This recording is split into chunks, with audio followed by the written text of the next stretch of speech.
News Duggondi మండలం గొల్లపల్లి గ్రామ సర్పంచ్ అభ్యర్థిగా లాడే నీల శ్రీనివాస్ వరంగల్ జిల్లా దుగ్గొండి మండలం గొల్లపల్లి గ్రామ సర్పంచ్ ఎన్నికల్లో భాగంగా కాంగ్రెస్ పార్టీ సర్పంచ్ గా లాడే నీల శ్రీనివాస్ మాట్లాడుతూ దుగ్గొండి గ్రామంలో గత కొన్ని సంవత్సరాల నుండి అభివృద్ధి కొంతమేరకే అభివృద్ధి జరిగిందని సీసీ రోడ్లు డ్రైనేజీ నీటి సమస్య క్రీడా ప్రోత్సాహం సెంట్రల్ లైటింగ్ తో పాటు మౌలిక వసతులు కల్పిస్తానని పార్టీలకు అతీతంగా గ్రామ సేవలు చేస్తానని తెలియజేశారు.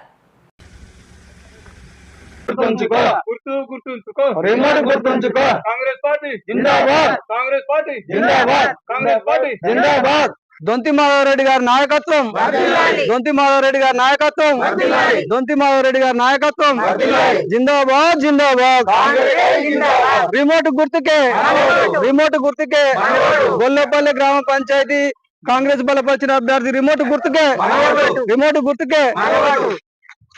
నా పేరు లోనే నీల శ్రీనివాసు, మాది గోపాలపురం గ్రామం, గొల్లపల్లె గ్రామ పంచాయతీ, మండలం దుగ్గొండి, వరంగల్ జిల్లా. మేము గోపాలపురం గ్రామంలో సర్పంచ్ అభ్యర్థిగా కాంగ్రెస్ పార్టీ నుండి పోటీ చేస్తున్నాము. గ్రామ ప్రజలందరూ మాది టీవీ రిమోట్ గుర్తొచ్చింది, అందరూ మాకు సర్పంచ్గా ఓటు వేయాలి, గెలిపించాలి ఓటు వేసి. ఈ అవకాశం ఇచ్చిన గౌరవనీయులైన మాధవరెడ్డి గారికి మా కృతజ్ఞత భావం తెలియదు. లోనే శ్రీనివాస్, మా భార్య లోనే నీల. దుగ్గొండి మండలం గొల్లపల్లి గ్రామ పంచాయతీ జనరల్ మహిళలకు రిజర్వ్ కావడం జరిగింది.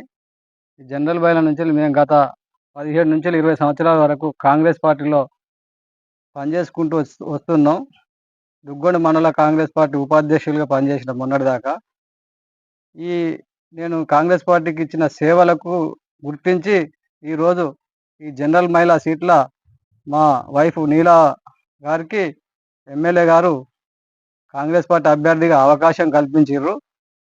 ఆ అవకాశాన్ని మేము సద్వినియోగం చేసుకొని రేపు ఈ ఎన్నికల్లో ఎదుర్కొని మా టీవీ రిమోట్ గుర్తుకు ఓటు వేసి గెలిపించాలని మేము గ్రామ ప్రజలకు కోరుకోవడం జరిగింది. ఎందుకంటే మేము గత 20 సంవత్సరాల నుంచి కాంగ్రెస్ పార్టీలో ఉన్నాం.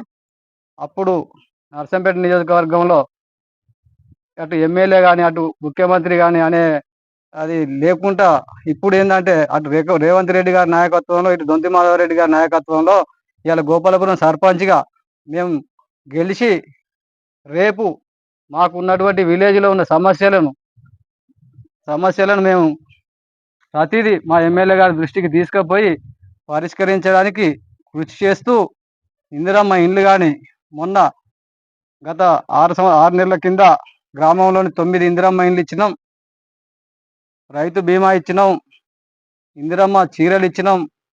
ప్రతిదీ కాంగ్రెస్ పార్టీ అధికారం ఉన్నది కాబట్టి మేము ప్రతిదీ పనిచేసి గోపాలపురం గ్రామంలో మంచినీటి సమస్య అసలే రాకుండా పారిశుద్ధ్యం మీద, మంచినీటి మీద, సైడు డ్రైనేజీల మీద, అంతర్గత సీసీ రోడ్ల మీద మాకు 20 సంవత్సరాల అనుభవంలో మేము మాకున్న ఎమ్మెల్యే గారి చనువుతో రేపు గెలిచిన తర్వాత అన్ని అభివృద్ధి కార్యక్రమాలను విజయవంతంగా పూర్తి చేసి మళ్ళీ ఈ గోపాలపురం గొల్లపల్లి గ్రామ ప్రజల ఆశీస్సులు మాకు ఉండాలని కోరుకుంటూ ముగిస్తున్నాను.